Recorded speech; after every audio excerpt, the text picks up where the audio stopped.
So it seems like the Battlefront 2 community is divided once again.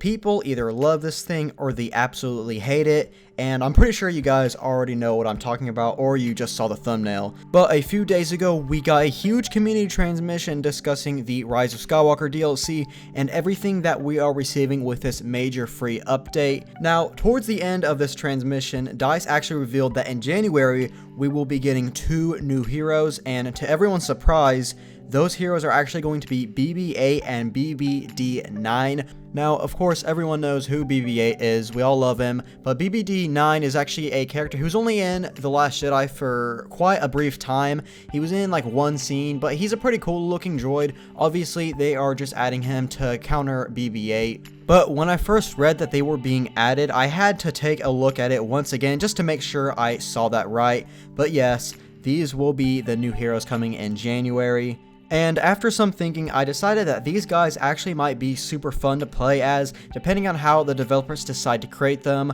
with their abilities and all that stuff like that. However, it seems that there are a lot of people that are actually pretty upset about this, and I mean like they're really upset about it.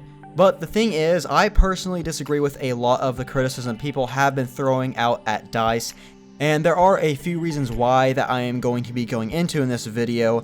Now, one of the main complaints that I have seen people say is something like, oh, well, why did DICE decide to add these droids when the community has basically been begging for months and years for heroes like Ahsoka and Ventress to be added? Or something else like, hey, they decided to add BB-8 over Mace Windu, what are they thinking? Those two statements are some of the main ones that I have been seeing recently, and honestly, I just have to disagree with that, because a couple weeks or so, Ben Walk, who is the community manager for this game, did say in a tweet or comment of some sort that the DICE team actually has a list of heroes that they would like to add sometime in the future, or at least start working on. So this just proves that the dev team adding a new hero does not take away the chances of another hero being added.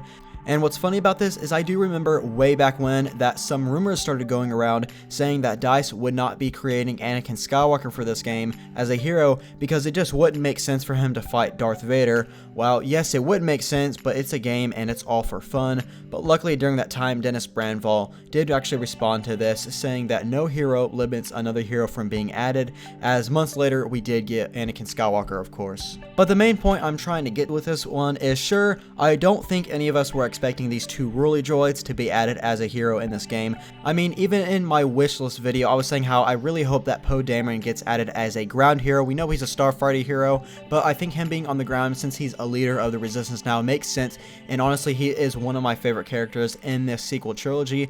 But as we all know, that did not happen, which is unfortunate, but that doesn't just mean that there's now a 0% chance of him to be added sometime in the future. Now, Dennis Brandval was actually talking to people about this whole situation, and not too long ago, he actually commented saying that lightsaber heroes do take the longest time to create, which is another reason I have, and as we all know, some of the voice lines of General Grievous talking to Ahsoka Tano were found in the files way back when, like back in like October of last year, something like that. So obviously from that, there is a big chance that she might make her way into the game at some point, and then her counter would more than likely be Asajj Ventress, as both of these characters do wield dual lightsabers, so clearly this would take a lot of time to create and animate. I mean, in the General Grievous transmission, Ben Walk did state on how hard it was to actually get him to work. Now imagine creating 2 more characters that have dual lightsabers.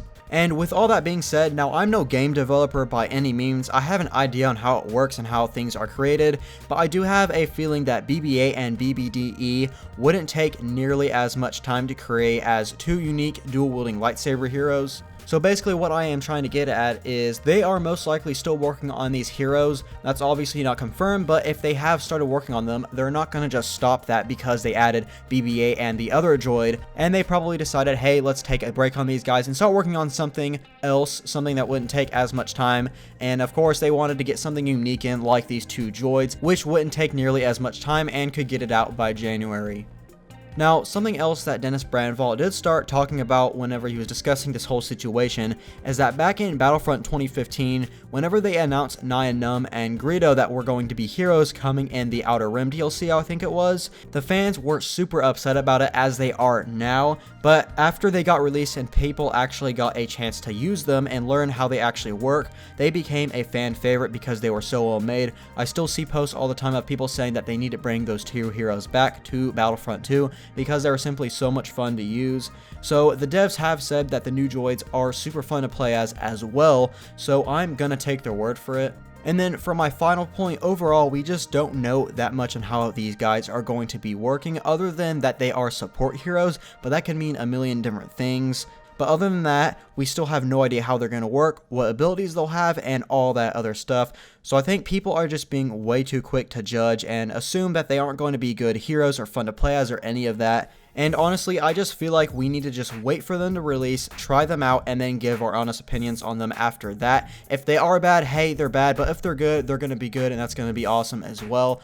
Now, I totally understand that, yeah, these characters were thrown way out of the blue, but that just doesn't mean that they're going to be bad, and that's basically the whole point of the video. I think that we need to just chill out a little bit as a community. Obviously, give criticism to things that need it, constructive criticism that is, but again, I just feel like people are being way too hard on this, especially for something that we don't really know much about yet. And I've even heard people saying that BB-8 isn't an iconic hero at all, which I completely disagree with. He is probably one of the most popular droids, if not the most popular droid with this generation, which is something that Dennis Brandval actually discussed when talking about this, which is neat. But yeah, that's pretty much it for this video. I just wanted to get this out there, get my opinion. As always, be sure and leave a like if you did enjoy, and comment down below your thoughts about this entire situation. Do you agree with me or do you completely disagree? Go ahead and comment below and just let me know why. I'll be reading all the comments on this. So yeah, that's pretty much going to do it for today's video. I hope you guys did enjoy.